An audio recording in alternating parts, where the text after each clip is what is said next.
way, because I know how it feels to get attacked while you're standing up there. So I'll just read from what I've written. I believe the best way to determine how to draw the zone to accommodate Hardin Valley Middle is to reflect on and assess the results of the 2007 zoning decision that accommodated Hardin Valley Academy. There are lessons to be learned, and I believe issues to be addressed. First, Farragut High School has the capacity of about 2,200 at its top end. A student enrollment of about approximately 2,000 allows for the school to balance and address both the needs of students who struggle with school and the needs of high-performing students. Currently, Farragut has 1,772 students. 109 of them are transfer students who live in the northwest sector of Farragut and are zoned for Hardin Valley Academy. The last time Farragut had a student enrollment of over 2,000 was in the 2008-09 school year, which was the first year that Hardin Valley Academy opened its doors. Since then, the student enrollment has dropped considerably. It dropped to as low as 1,669 students in the 2013-14 school year. Since then, the enrollment has increased. I assume that was due to transfers becoming easier to receive when requested. Please note that without the current number of transfers from the northwest sector of Farragut, Farragut High School's enrollment would be 1,663 students. As a reminder, we need to be around 2,000 to be an effective school. Meanwhile, according to the projected enrollment in Knox County Schools staffing allocation for this year, Hardin Valley Academy is projected to have 1,998 students.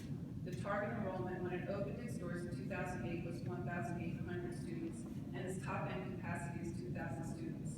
It has been at its minimum population of at least 1,800 students since 2010-11 school year. The third year was open, and the second full year of operation. With these enrollment numbers, there is no room for growth expected that is expected in the Hardin Valley area. Essentially, Farragut High School has paid and continues to pay a hefty price regarding its enrollment numbers since shortly after Hardin Valley Academy's opening.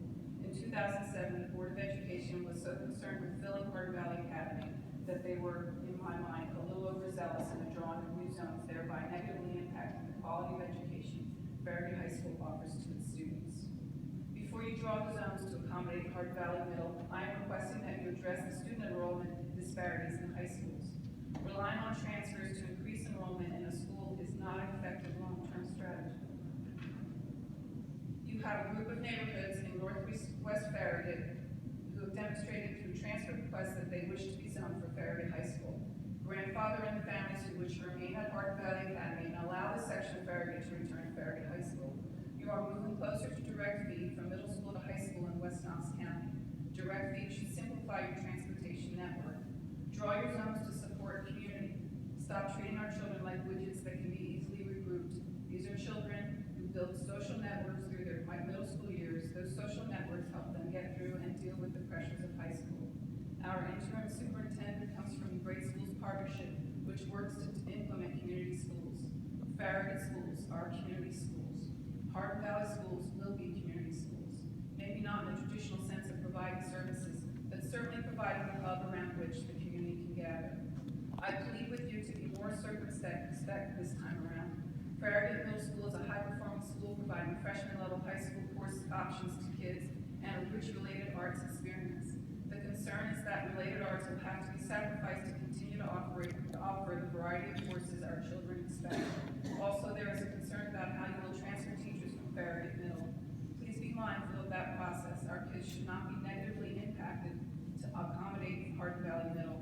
Finally, please leave room for growth in Hardin Valley schools. It is clear that Hardin Valley is expected to see incredible growth in the coming years. Draw the zones, both high school and middle school, to provide for that growth. Do not fill Hardin Valley Middle at Farragut Middle's